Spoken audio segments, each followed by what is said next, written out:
Iran America ଯୁଦ୍ଧରେ ଭାରତର entry. Iran America Israel ମଧ୍ୟରେ ଯୁଦ୍ଧ ଦିନକୁ ଦିନ ଘନେଇବାରେ ଲାଗିଛି। ଏହି ଭିତରେ ଅନେକ ଦେଶ ଯୁଦ୍ଧକୁ ସମର୍ଥନ କରୁଥିବା ଦେଖିବାକୁ ମିଳିଛି।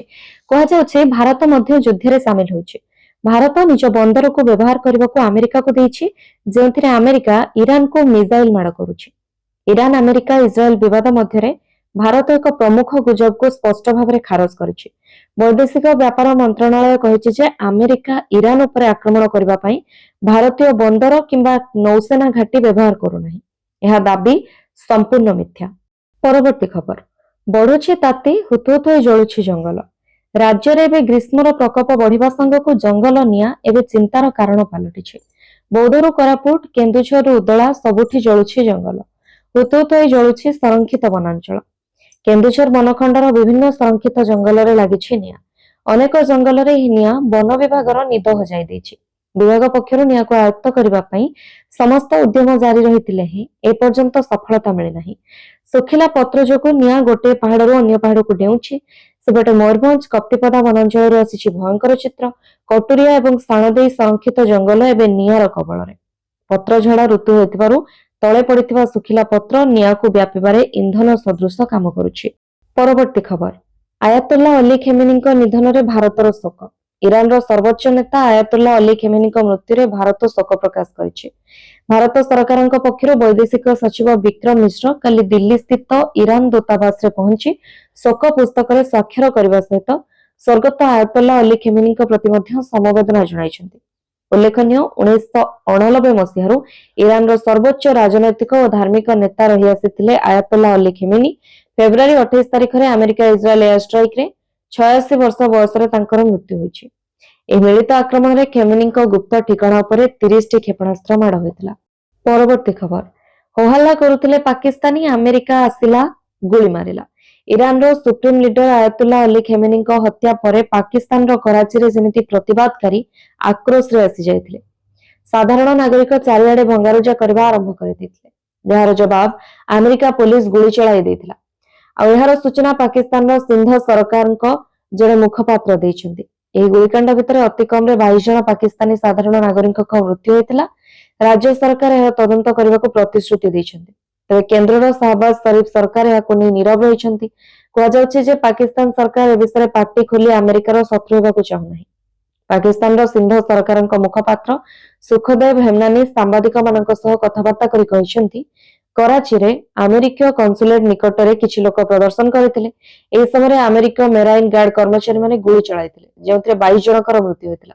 ଅତି କମରେ 34 ଜଣଙ୍କୁ ହସ୍ପିଟାଲରେ ଭର୍ତ୍ତି କରାଯାଇଛି। ପରବର୍ତ୍ତୀ ଖବର, ଟ୍ରମ୍ପଙ୍କୁ ହତ୍ୟା କରିବାକୁ ହୋଇଥିଲା ଷଡ଼ଯନ୍ତ୍ର, ପାକିସ୍ତାନୀଙ୍କୁ ସୁପାରି ଦେଇଥିଲା ଇରାନ। ନ୍ୟୁୟର୍କର ଏକ ଅଦାଲତରେ ବୁଧବାର ଦିନ ଏକ ଏଭଳି ଚାଞ୍ଚଲ୍ୟକର ତଥ୍ୟ ସାମ୍ନାକୁ ଆସିଛି, ଯାହା ଆନ୍ତର୍ଜାତୀୟ ରାଜନୀତିରେ ହଲଚଲ ସୃଷ୍ଟି କରିଛି। ପାକିସ୍ତାନୀ ନାଗରିକ ଆସିଫ ମର୍ଚାଣ୍ଟ ଜଜଙ୍କ ସମ୍ମୁଖରେ ସ୍ୱୀକାର କରିଛନ୍ତି ଯେ ଇରାନର ଗୁପ୍ତଚର ଏଜେଣ୍ଟମାନେ ତାଙ୍କୁ ଜବରଦସ୍ତ ଆମେରିକାର ପ୍ରମୁଖ ରାଜନେତାଙ୍କୁ ହତ୍ୟା କରିବା ଷଡ଼ଯନ୍ତ୍ରରେ ସାମିଲ କରିଥିଲେ। ଆସିଫଙ୍କ ଉପରେ ଆତଙ୍କବାଦୀ କାର୍ଯ୍ୟକଳାପ ଏବଂ କଣ୍ଟ୍ରାକ୍ଟ କିଲିଂର ଗୁରୁତର ଅଭିଯୋଗ ରହିଛି। ଆସିଫ ମର୍ଚାଣ୍ଟଙ୍କ ଦାବି ଅନୁଯାୟୀ ଇରାନର ଇସଲାମିକ ରିଭଲ୍ୟୁସନାରୀ ଗାର୍ଡ କର୍ପସର ହ୍ୟାଣ୍ଡେଲର ତାଙ୍କୁ ଏପ୍ରିଲ 2024ରେ ଆମେରିକା ପଠାଇଥିଲେ। ତାଙ୍କୁ କୁହାଯାଇଥିଲା ଯେ ଆମେରିକାରେ କିଛି ପ୍ରଭାବଶାଳୀ ବ୍ୟକ୍ତିଙ୍କୁ ହତ୍ୟା କରିବାକୁ ପଡ଼ିପାରେ। ଏହି ତାଲିକାରେ 3ଟି ବଡ଼ ନାମ ଥିଲା, ଡୋନାଲ୍ଡ ଟ୍ରମ୍ପ, ଜୋ ବାଇଡେନ ଏବଂ ନିକି ହେଲି। ସେହି ସମୟରେ ଟ୍ରମ୍ପ ଏବଂ ବାଇଡେନ ରାଷ୍ଟ୍ରପତି ନିର୍ବାଚନର ମୁଖ୍ୟ ପ୍ରାର୍ଥୀ ଥିବା ବେଳେ ହେଲି ନିର୍ବାଚନ ଦୌଡ଼ରୁ ଓହରି ସାରିଥିଲେ। ପରବର୍ତ୍ତୀ ଖବର, ସଙ୍କଟ ସମୟରେ ପୁଣି ସାଥ ଦେଲା ରୁଷ। ମଧ୍ୟପ୍ରାଚ୍ୟ ଯୁଦ୍ଧ ମଧ୍ୟରେ ଭାରତକୁ ମିଳିଲା ତୈଳ ଗ୍ୟାରେଣ୍ଟି। ମଧ୍ୟପ୍ରାଚ୍ୟ ଯୁଦ୍ଧ ମଧ୍ୟରେ ତୈଳ ଯୋଗାଣକୁ ନେଇ ଭାରତର ଚିନ୍ତା ବଢୁଥିବା ବେଳେ ରୁଷ ପୁଣି ଥରେ ଭାରତକୁ ଆଶ୍ୱାସନା ଦେଇଛି। ଯଦି ଭାରତ ତେଲ ଓ ଗ୍ୟାସ ଯୋଗାଣ ଅଭାବର ସମ୍ମୁଖୀନ ହୁଏ, ତେବେ ଭାରତର ମୋଟ ଶକ୍ତି ଚାହିଦା ପୂରଣ କରିବ ବୋଲି ରୁଷ କହିଛି। ରୁଷିଆନ ଫେଡେରେସନ ଦୂତାବାସର ଜଣେ ଅଧିକାରୀଙ୍କ ଦ୍ୱାରା ଜାରି ଏକ ବିବୃତ୍ତିରେ କୁହାଯାଇଛି, ଆମେ ଭାରତର ଶକ୍ତି ଆବଶ୍ୟକତା ପୂରଣ କରିବାକୁ ପ୍ରସ୍ତୁତ। ଆମେ ଭାରତ ପାଇଁ ସବୁବେଳେ ତେଲ ଯୋଗାଣ ଖୋଲା ରଖୁଛୁ। ଶକ୍ତି ଯୋଗାଣ ବାଧାପ୍ରାପ୍ତ ହେବା ସତ୍ତ୍ୱେ ରୁଷ ଭାରତର ଚାହିଦା ପୂରଣ କରିବ। ପରବର୍ତ୍ତୀ ଖବର, ଶ୍ରୀମନ୍ଦିର ପତିତ ପାବନ ବାନା ଉପରେ ବସିଲା ଚିଲ। ନୀଳଚକ୍ରର ପତିତ ପାବନ ବାନା ଉପରେ ଚିଲଟି ବସିଥିବା ଦେଖିବାକୁ ମିଳିଛି। ଶ୍ରୀମନ୍ଦିର ଉପରେ ଚିଲ ବସିଲେ ଅଶୁଭ ସଂକେତ ବୋଲି ବିଶ୍ୱାସ କରାଯାଏ। ତେବେ ଦୀର୍ଘ ସମୟ ଧରି ଚିଲଟି ନୀଳଚକ୍ର ଉପରେ ବସିବା ପରେ ଉଡି ଯାଇଥିବା ଦେଖିବାକୁ ମିଳିଛି। सेपरि गत किछि मास तले पुरी श्रीमंदिर देखा मिलता एभली दृश्य। ଏହି ଦୃଶ୍ୟ ଦେଖି ଭକ୍ତମାନେ କିଛି ସମୟ ପାଇଁ ଚିଲଟିକୁ ଚାହିଁ ରହିଥିଲେ। ତେବେ ଶ୍ରୀମନ୍ଦିର ନୀଳଚକ୍ରରେ ପ୍ରତ୍ୟେକ ଦିନ ବାନା ପରିବର୍ତ୍ତନ କରାଯାଉଥିବା ବେଳେ ବିଭିନ୍ନ ସମୟରେ ନୀଳଚକ୍ର ଉପରେ ଚିଲ ବସିଥିବାର ନଜିର ମଧ୍ୟ ରହିଆସିଛି। ପରବର୍ତ୍ତୀ ଖବର, ରାଜସ୍ୱ ମନ୍ତ୍ରୀ ସୁରେଶ ପୂଜାରୀ ଦିଲ୍ଲୀ ଏମ୍ସକୁ ସ୍ଥାନାନ୍ତର। ଭୁବନେଶ୍ୱର ଏମ୍ସରେ ଚିକିତ୍ସିତ ହେଉଥିବା ସୁରେଶ ପୂଜାରୀଙ୍କୁ ଦିଲ୍ଲୀ ଏମ୍ସ ସ୍ଥାନାନ୍ତର କରାଯାଇଛି। ଏନେଇ ଏମ୍ସ ଭୁବନେଶ୍ୱର ପକ୍ଷରୁ ସୂଚନା ଦିଆଯାଇଛି। କାଲି ସକାଳ 9ଟାରେ ଦିଲ୍ଲୀ ବାହାରିଥିଲେ ସୁରେଶ ପୂଜାରୀ। ଗତ ବର୍ଷ ମଧ୍ୟ ଦିଲ୍ଲୀ ଏମ୍ସରେ ଚାଲିଥିଲା ଚିକିତ୍ସା। ମଙ୍ଗଳବାର ରାତିରେ ରାଜସ୍ୱ ମନ୍ତ୍ରୀ ସୁରେଶ ପୂଜାରୀ ଅସୁସ୍ଥ ହେବା ପରେ ତାଙ୍କୁ ଭୁବନେଶ୍ୱର ଏମ୍ସରେ ଆଇସିୟୁରେ ଭର୍ତ୍ତି କରାଯାଇଥିଲା। ଛାତିରେ ପ୍ରବଳ ଯନ୍ତ୍ରଣା ଅନୁଭବ କରିବାରୁ ତାଙ୍କୁ ତୁରନ୍ତ ଭୁବନେଶ୍ୱର ଏମ୍ସ ମେଡିକାଲରେ ଭର୍ତ୍ତି କରାଯାଇଥିଲା। ସୂଚନା ଅନୁଯାୟୀ ଗତକାଲି ହଠାତ୍ ତାଙ୍କ ସ୍ୱାସ୍ଥ୍ୟାବସ୍ଥା ବିଗିଡ଼ିବାରୁ ଏମ୍ସର ଏକ ସ୍ୱତନ୍ତ୍ର ଡାକ୍ତରୀ ଦଳ ତାଙ୍କର ବିଭିନ୍ନ ପରୀକ୍ଷା ନିରୀକ୍ଷା କରିଥିଲେ। ଏପଟେ ମନ୍ତ୍ରୀଙ୍କ ଅସୁସ୍ଥତା ଖବର ପାଇ ବିଭିନ୍ନ ମହଲରେ ଚିନ୍ତା ପ୍ରକଟ କରାଯିବା ସହିତ ତାଙ୍କର ଆଶୁ ଆରୋଗ୍ୟ କାମନା କରାଯାଇଛି। ପରବର୍ତ୍ତୀ ଖବର, ଦୁବାଇରେ ଫସି ରହିଥିବା ପୁଅ ପାଇଁ ସରକାରଙ୍କ ସାହାଯ୍ୟ ଲୋଡ଼ିଲେ ଗାୟକ ଅଭିଜିତ ଭଟ୍ଟାଚାର୍ଯ୍ୟ। ଇରାନ ଉପରେ ଇସ୍ରାଏଲ ଓ ଆମେରିକା ଆକ୍ରମଣ ପରେ ୟୁଏଇର ପରିସ୍ଥିତି ସଙ୍କଟଜନକ ରହିଛି। ଅନେକ ସ୍ଥାନରେ ଆକାଶମାର୍ଗ ବନ୍ଦ ଏବଂ ବିମାନ ବାତିଲ ହେବା ଯୋଗୁଁ ବଲିଉଡ୍ ତଥା ଆନ୍ତର୍ଜାତୀୟ ସେଲିବ୍ରିଟିଙ୍କ ସମେତ ଶହ ଶହ ଯାତ୍ରୀ ଦୁବାଇ ଆନ୍ତର୍ଜାତୀୟ ବିମାନ ବନ୍ଦର ତଥା ଜାୟଦ ଆନ୍ତର୍ଜାତୀୟ ବିମାନ ବନ୍ଦରରେ ଫସି ରହିଛନ୍ତି। ଗାୟକ ଅଭିଜିତ ଭଟ୍ଟାଚାର୍ଯ୍ୟଙ୍କ ପୁଅ ଜୟ ଭଟ୍ଟାଚାର୍ଯ୍ୟ ମଧ୍ୟ ଦୁବାଇରେ ଫସି ରହିଛନ୍ତି। ଅଭିଜିତ ଏନେଇ ନିଜର କ୍ରୋଧ ପ୍ରକାଶ କରିଛନ୍ତି। ସେ ତାଙ୍କ ପୁଅକୁ ଫେରାଇ ଆଣିବାରେ ସାହାଯ୍ୟ ପାଇଁ ଭାରତ ସରକାରଙ୍କୁ ଅନୁରୋଧ କରି ସୋସିଆଲ ମିଡିଆରେ ଏକ ପୋଷ୍ଟ ସେୟାର କରିଥିଲେ, କିନ୍ତୁ ଅଭିଜିତ ପରେ ପୋଷ୍ଟଟି ଡିଲିଟ୍ କରିଦେଇଥିବା କୁହାଯାଉଛି। ପରବର୍ତ୍ତୀ ଖବର, ମଧ୍ୟପ୍ରାଚ୍ୟ ମହାଯୁଦ୍ଧ, ଶତାଧିକ ଲୋକଙ୍କ ମୃତ୍ୟୁ। ମଧ୍ୟପ୍ରାଚ୍ୟ ଯୁଦ୍ଧ ଆଜି ସପ୍ତମ ଦିନରେ ଅତ୍ୟନ୍ତ ବିପଜ୍ଜନକ ପର୍ଯ୍ୟାୟରେ ପ୍ରବେଶ କରିଛି। କ୍ଷେପଣାସ୍ତ୍ର ବର୍ଷା ଭିତରେ ନୂତନ ଅସ୍ତ୍ରଶସ୍ତ୍ର ପ୍ରୟୋଗ ଯୋଗୁଁ ଯୁଦ୍ଧ ନୂଆ ମୋଡ଼ ନେଇଛି। ଆଜି ଇରାନ ପକ୍ଷରୁ ଇସ୍ରାଏଲ ଉପରେ ହୋଇଥିବା ବ୍ୟାପକ କ୍ଷେପଣାସ୍ତ୍ର ମାଡ଼ ଯୋଗୁଁ ବ୍ୟାପକ ଧ୍ୱଂସଲୀଳା ଦେଖିବାକୁ ମିଳିଥିବା ବେଳେ ଗତକାଲି ଆମେରିକା ପକ୍ଷରୁ ଇରାନର ଏକ ପ୍ରମୁଖ ଯୁଦ୍ଧ ଜାହାଜକୁ ଭାରତ ମହାସାଗରରେ କ୍ଷେପଣାସ୍ତ୍ର ମାଡ଼ କରି ବୁଡ଼ାଇ ଦିଆଯିବାରୁ ଶତାଧିକ ଲୋକଙ୍କ ମୃତ୍ୟୁ ଘଟିଛି। ଆମେରିକା ଆଜି ପରମାଣୁ ଅସ୍ତ୍ରବାହୀ ମହାଶକ୍ତିଶାଳୀ କ୍ଷେପଣାସ୍ତ୍ର ପରୀକ୍ଷା କରିଥିବାରୁ ଉତ୍ତେଜନା ଚରମରେ ପହଞ୍ଚିଛି। ଅନ୍ୟପକ୍ଷରେ ଇରାନର ସର୍ବୋଚ୍ଚ ନେତା ଆୟତୋଲ୍ଲା ଖେମେନୀଙ୍କ ମୃତ୍ୟୁ ପରେ ଦେଶର ନୂତନ ନେତୃତ୍ୱ ଏବଂ ତାଙ୍କ ପୁଅ ମୋଜତବା ଖେମେନୀଙ୍କ ହାତକୁ ଯାଇଛି। ଇରାନର ଧର୍ମ ସଂସଦ ମୋଜତବାଙ୍କୁ ସର୍ବୋଚ୍ଚ ନେତା ଘୋଷଣା କରିଛି। ସମ୍ପ୍ରତି ଏହି ମହାଯୁଦ୍ଧର ପ୍ରଭାବ ସମଗ୍ର ବିଶ୍ୱର ଶକ୍ତି ଯୋଗାଣ ଏବଂ ଭୂ ରାଜନୀତି ଉପରେ ପଡ଼ିବାରୁ ଆଗକୁ ବୈଶ୍ୱିକ ସଙ୍କଟ ଜଟିଳ ହେବ ବୋଲି କୁହାଯାଉଛି। ପରବର୍ତ୍ତୀ ଖବର, ବିଜେଡିର ଗୋଷ୍ଠୀ କନ୍ଦଳ, କାର୍ଯ୍ୟକ୍ରମ ଗୋଟିଏ କିନ୍ତୁ ଶୋଭାଯାତ୍ରା ଅଲଗା ଅଲଗା। ପୁଣି ସାମ୍ନାକୁ ଆସିଲା ବିଜେଡିର ଗୋଷ୍ଠୀ କନ୍ଦଳ। କଟକରେ ବିଜୁ ପଟ୍ଟନାୟକଙ୍କ 110ତମ ଜୟନ୍ତୀ ପାଳନ ଅବସରରେ ଅଲଗା ଅଲଗା ରାଲିରେ ଆସିଛନ୍ତି ମେୟର ସୁଭାଷ ସିଂ ଓ ରାଜ୍ୟସଭା ସାଂସଦ ଦେବାଶିଷ ସାମନ୍ତରାୟ, ଯାହା ଦଳରେ ଅନ୍ତକନ୍ଦଳକୁ ପଦାରେ ପକାଇଛି। କାଲି ବିଜୁ ପଟ୍ଟନାୟକଙ୍କ 110ତମ ଜୟନ୍ତୀ ଅବସରରେ କଟକରେ ଦେଖିବାକୁ ମିଳିଛି ରୋଚକ ଦୃଶ୍ୟ। ଗୋଟିଏ ପଟେ କଟକ ମେୟର ସୁଭାଷ ସିଂ ତାଙ୍କ ସମର୍ଥକମାନଙ୍କୁ ନେଇ ରାଲିରେ ଆନନ୍ଦ ଭବନ ଆସିଥିବା ବେଳେ ଅନ୍ୟପଟେ ରାଜ୍ୟସଭା ସାଂସଦ ଦେବାଶିଷ ସାମନ୍ତରାୟ ନିଜ ସମର୍ଥକଙ୍କୁ ଧରି କରିଥିଲେ ପୃଥକ ରାଲି। ତୁଳସୀପୁର ଆନନ୍ଦ ଭବନ ସଂଗ୍ରହାଳୟ ଓ ଅଧ୍ୟୟନ କେନ୍ଦ୍ରରେ ବିଜୁ ପଟ୍ଟନାୟକଙ୍କ ପ୍ରତିମୂର୍ତ୍ତିରେ ସମସ୍ତେ ପୁଷ୍ପମାଲ୍ୟ ଅର୍ପଣ କରିଛନ୍ତି। ତେବେ ଗୋଟିଏ ଜାଗା, ଗୋଟିଏ ଦଳ, ଗୋଟିଏ କାର୍ଯ୍ୟକ୍ରମ, କିନ୍ତୁ ଗୋଷ୍ଠୀ ଅଲଗା ଅଲଗା ହୋଇ ଆସିବା ଏବେ ବିଜୁ ଜନତା ଦଳ ପାଇଁ ଅଡୁଆ ସୃଷ୍ଟି କରିଛି। ପରବର୍ତ୍ତୀ ଖବର, ଭାରତ ପାଇଁ ଖୁସି ଖବର, ହର୍ମୁଜ ପ୍ରଣାଳୀ କେବଳ ଆମେରିକା, ଇସ୍ରାଏଲ ଓ ୟୁରୋପ ପାଇଁ ବନ୍ଦ ରହିବ। ଭାରତ ପାଇଁ ଖୁସି ଖବର, ତୈଳ ପରିବହନ ଓ ଅନ୍ୟ ବାଣିଜ୍ୟିକ ପରିବହନ ପାଇଁ ବ୍ୟବହାର ହେଉଥିବା ହର୍ମୁଜ ପ୍ରଣାଳୀ କେବଳ ଆମେରିକା, ଇସ୍ରାଏଲ, ୟୁରୋପ ଓ ସେମାନଙ୍କ ସହଯୋଗୀ ଦେଶ ପାଇଁ ବନ୍ଦ ରହିବ ବୋଲି ଇରାନ ପକ୍ଷରୁ ଘୋଷଣା କରାଯାଇଛି। ଏହା ପୂର୍ବରୁ ଇରାନର ଇସଲାମିକ ରିଭଲ୍ୟୁସନାରୀ ଗାର୍ଡ ବିଶ୍ୱର ଏକ ପ୍ରମୁଖ ବ୍ୟସ୍ତବହୁଳ ପରିବହନ ମାର୍ଗ ହର୍ମୁଜ ପ୍ରଣାଳୀକୁ ସମ୍ପୂର୍ଣ୍ଣ ବନ୍ଦ ରଖିଥିଲା। ଫଳରେ ଯୁଦ୍ଧ ଆରମ୍ଭ ହେବା ପରଠାରୁ ଏହି ମାର୍ଗ ଦେଇ ସମସ୍ତ ବାଣିଜ୍ୟିକ ପରିବହନ ବନ୍ଦ ରହିଥିଲା। ଇରାନର ରିଭଲ୍ୟୁସନାରୀ ଗାର୍ଡ ଘୋଷଣା କରି କହିଛି ଯେ ଆନ୍ତର୍ଜାତୀୟ ଆଇନ ଓ ଏ ସମ୍ପର୍କିତ ପ୍ରସ୍ତାବ ଅନୁଯାୟୀ ଯୁଦ୍ଧ ସମୟରେ ହର୍ମୁଜ ପ୍ରଣାଳୀକୁ ଇରାନ ନିଜ ଅନୁଯାୟୀ ବ୍ୟବହାର କରିବାର ଅଧିକାର ରହିଛି। ଆମେରିକା, ଇସ୍ରାଏଲ, ୟୁରୋପ ଓ ସେମାନଙ୍କ ସମର୍ଥକ ଦେଶଙ୍କ ଜାହାଜକୁ ହର୍ମୁଜ ପ୍ରଣାଳୀରେ ଠାବ କରାଗଲେ ଏହା ଉପରେ ଆକ୍ରମଣ କରାଯିବ ବୋଲି ଇରାନ ଚେତାବନୀ ଦେଇଛି। ପରବର୍ତ୍ତୀ ଖବର, ବିଏମସିର ନୂଆ ପଦକ୍ଷେପ, ଦୁର୍ନୀତି ରୋକିବ କ୍ୟୁଆର କୋଡ। ରାଜସ୍ୱ ଅର୍ଥ ବାଟମାରଣା ରୋକିବାକୁ ବ୍ରହ୍ମପୁର ମହାନଗର ନିଗମର ନୂଆ ପଦକ୍ଷେପ। ବିଏମସିର ଦୋକାନ ଗୃହ ନେଇଥିବା ସମସ୍ତ ଦୋକାନୀଙ୍କୁ ଦିଆଯାଇଛି କ୍ୟୁଆର କୋଡ, ଯେଉଁଥିରେ ବ୍ୟବସାୟୀମାନେ ସିଧାସଳଖ ପେମେଣ୍ଟ କରିପାରିବେ। ଦୋକାନରେ ରଖାଯାଇଥିବା ଏହି କ୍ୟୁଆର କୋଡ ଗ୍ରାହକଙ୍କ ପାଇଁ ନୁହେଁ ବରଂ ବ୍ୟବସାୟୀଙ୍କ ପାଇଁ। ଅନଲାଇନ କାରବାର ବଢିବା ପରେ ବ୍ୟବସାୟୀମାନେ ଗ୍ରାହକଙ୍କ ଠାରୁ କ୍ୟୁଆର କୋଡରେ ଟଙ୍କା ଗ୍ରହଣ କରୁଥିଲେ। एबे किंतु क्यूआर कोड माध्यम निजे भरिबे टंका। ब्रह्मपुर विभिन्न दुकान रे एभली क्यूआर कोड रखा जायछि जेंतरे दोकानी माने सीधा सड़क बीएमसी को निजर मासिक दुकान भड़ा देई परिबे। एहा द्वारा दुर्नीति रोका जाय परिबो बोली कहा जाउछि। परवर्ती खबर 5 दिन फसी रहबा परे फेरिला वेस्टइंडीज दल। चलित 2020 विश्वकप विदाय नेथिले भी कोलकाता रे गत 5 दिन धरि फसी रहथिबा वेस्टइंडीज दल स्वदेश फेरिबा नै पथ परिष्कार होइछि। खेलाड़ीଙ୍କ निरापद प्रत्यावर्तन नहीं आईसीसी पक्षरु एक चार्टर्ड विमान व्यवस्था कराजिबा परे सेमानक प्रत्यावर्तन संभव होइछि। तेबे आईपीएल तालीम शिविर रे जोग देबाको केतेक सदस्य भारत रे रहितबा जणा जायछि। गत मार्च 1 रे अनुष्ठित सुपर 8 मैच रे भारत ठारू हारी वेस्टइंडीज निजर विश्वकप अभियान शेष करथिला। तेबे ताहार पूर्व दिन अर्थात फेब्रुआरी 28 रे ईरान उपरे इजराइल और अमेरिका आक्रमण परठारू समग्र मध्यप्राच्य रे युद्ध जारी रहिछि। याफଳରେ ଏହି ଅଞ୍ଚଳର ଅନେକ ଦେଶ ନିଜ ନିଜର ବାୟୁ ସୀମାକୁ ବନ୍ଦ ରଖିଛନ୍ତି। ଏହି କାରଣରୁ ୱେଷ୍ଟଇଣ୍ଡିଜ ଦଳ ସ୍ୱଦେଶ ପ୍ରତ୍ୟାବର୍ତ୍ତନ କରିପାରି ନଥିଲା। ପରବର୍ତ୍ତୀ ଖବର ବିଧାନସଭା ନିର୍ବାଚନ ପୂର୍ବରୁ ପଦରୁ ଇସ୍ତଫା ଦେଲେ ପଶ୍ଚିମବଙ୍ଗ ରାଜ୍ୟପାଳ। ପଶ୍ଚିମବଙ୍ଗରେ ରାଜ୍ୟପାଳ ଥିବା ସିଭି ଆନନ୍ଦ ବୋଷ କାଲି ପଦରୁ ଇସ୍ତଫା ଦେଇଛନ୍ତି। ତାଙ୍କ ଇସ୍ତଫାର କାରଣ ସ୍ପଷ୍ଟ ହୋଇନାହିଁ। ଇସ୍ତଫା ଦେବା ପରେ ସେ ତୁରନ୍ତ ଦିଲ୍ଲୀ ଯାଇଛନ୍ତି। ସିଭି ଆନନ୍ଦ ବୋଷ 3 ବର୍ଷ 5 ମାସ ହେବ ପଶ୍ଚିମବଙ୍ଗର ରାଜ୍ୟପାଳ ଥିଲେ। इस्तीफा देवा परे से जातीय गणमाध्यम को कहते कि राजभवन में से पर्याप्त समय बिताई सारी। सीवी आनंद बोस नवेम्बर 17, 2022 मसीह पश्चिमबंग राज्यपाल भाव नियुक्त होते। सीवी आनंद बोस 1977 बैच आईएएस ऑफिसर थिले। से जड़े लेखक मध्य। से इंग्राजी मलयालम और हिंदी रे पाखापाखि 40 पुस्तक रचना करिसेंती। परवर्ती खबर जनगणना पई डिजिटल उपकरण सह मास्क उन्मोचन कले अमित शाह। जनगणना 2027 पई 4टी डिजिटल उपकरण सह मार्क्स प्रगति और विकास केंद्र गृह मंत्री अमित शाह गुरुवार उन्मोचन करिसेंती। प्रथम थर पई जनगणना डिजिटल भाବରେ କରାଯିବ। एपरिक प्रथम थर पई स्वयं गणनार विकल्प मध्ये प्रदान करा जाउछि। जनगणना 2027 दुईटी पर्यायर अनुष्ठित हेबो। प्रथम पर्यायर गृह तालिका एवं घर गणना करा जायछि। प्रथम पर्यायर घरर स्थिति एवं घरोई सुविधा उपरे तथ्य संग्रह करा जिवो एवं द्वितीय पर्यायर देशर प्रत्येक व्यक्तिଙ୍କ जनसांख्यिक सामाजिक एवं अर्थनैतिक विवरणी रेकर्ड करा जिवो। परवर्ती खबर आज ठारो न्याय संहिता प्रदर्शनी आरंभ उद्घाटन करिवे अमित शाह। नूतन न्याय व्यवस्था संपर्क में जनसाधारणक मध्य सचेतनता पई मार्च 6 अर्थात आज ठारो आरंभ हेबो न्याय संहिता प्रदर्शनी। भुवनेश्वर प्रदर्शनी पड़िया ओडिशा पुलिस पक्षरु एहा आयोजन करा जिवो। स्वराष्ट्र मंत्री अमित शाह ई प्रदर्शनी को उद्घाटन करिवे। एथिरे मुख्यमंत्री मोहन चरण माझी मध्य जोग देबे।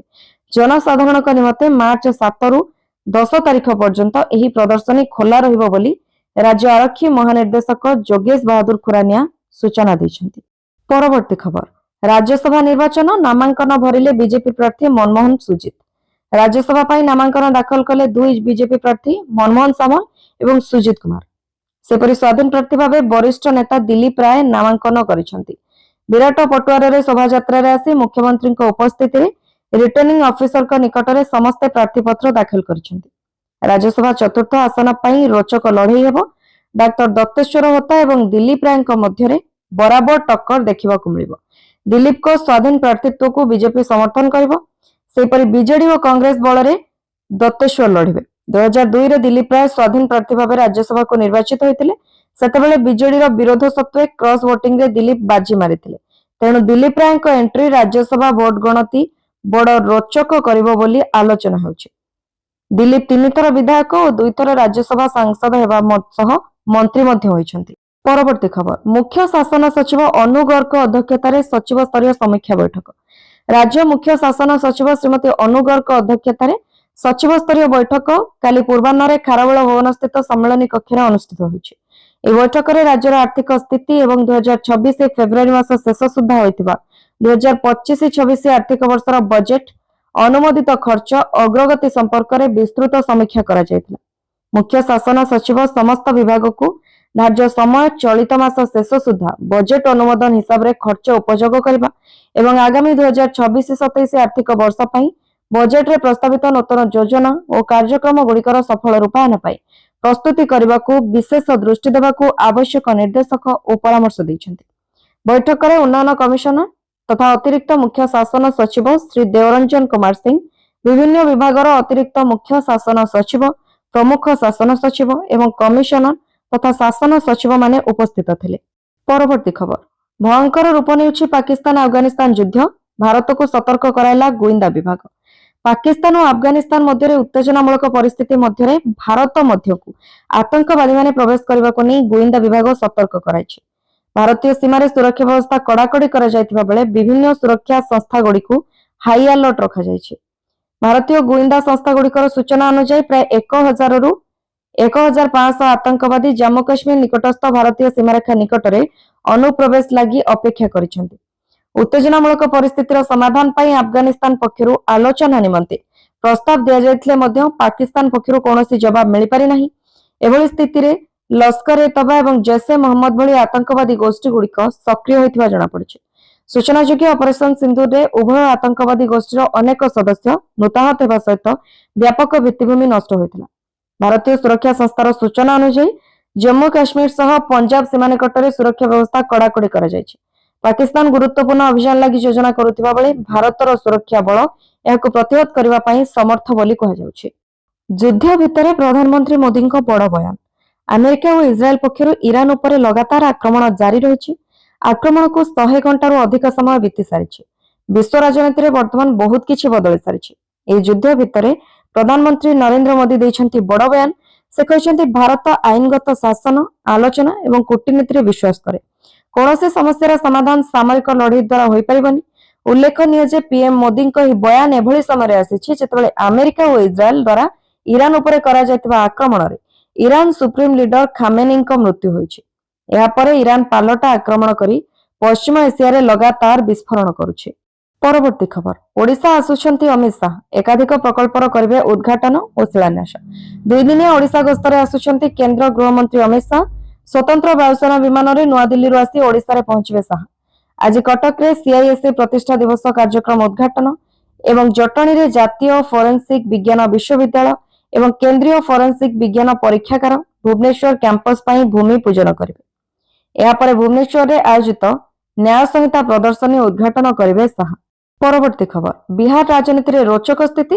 राज्यसभा पई नामांकन भरिले मुख्यमंत्री नीतीश कुमार। बिहार रो मुख्यमंत्री नीतीश कुमार काली राज्यसभा निर्वाचन पई तांकर नामांकन पत्र दाखल करिसेंति। नामांकन प्रक्रिया समय केंद्र गृहमंत्री अमित शाह, बीजेपी राष्ट्रीय अध्यक्ष नितिन नवीन, केंद्र मंत्री राजीव रंजन सिंह एवं जीतन राम मांझी, उपमुख्यमंत्री सम्राट चौधरी एवं विजय कुमार सिन्हा एवं अन्य वरिष्ठ नेता माने उपस्थित थिले। सकाळे मुख्यमंत्री नीतीश कुमार एक सोशल मीडिया पोस्ट रे कहिथिले जे से राज्यसभा पई प्रतिद्वंदिता करिवे। से कहछन्ति जे बिहार विधानसभा एवं लोकसभार उभय गृहर सदस्य हेबा परे से उच्च सदनर सदस्य हेबाकु मध्ये इच्छा प्रकाश करिसेंति। से बिहार लोकमानकु आश्वासन दैछन्ति जे राज्य सहित तांकर संपर्क भविष्यतर मध्ये जारी रहइबो। मुख्यमंत्री यह मध्ये कहछन्ति जे से बिहार नूतन सरकारकु पूर्ण समर्थन एवं मार्गदर्शन देबे।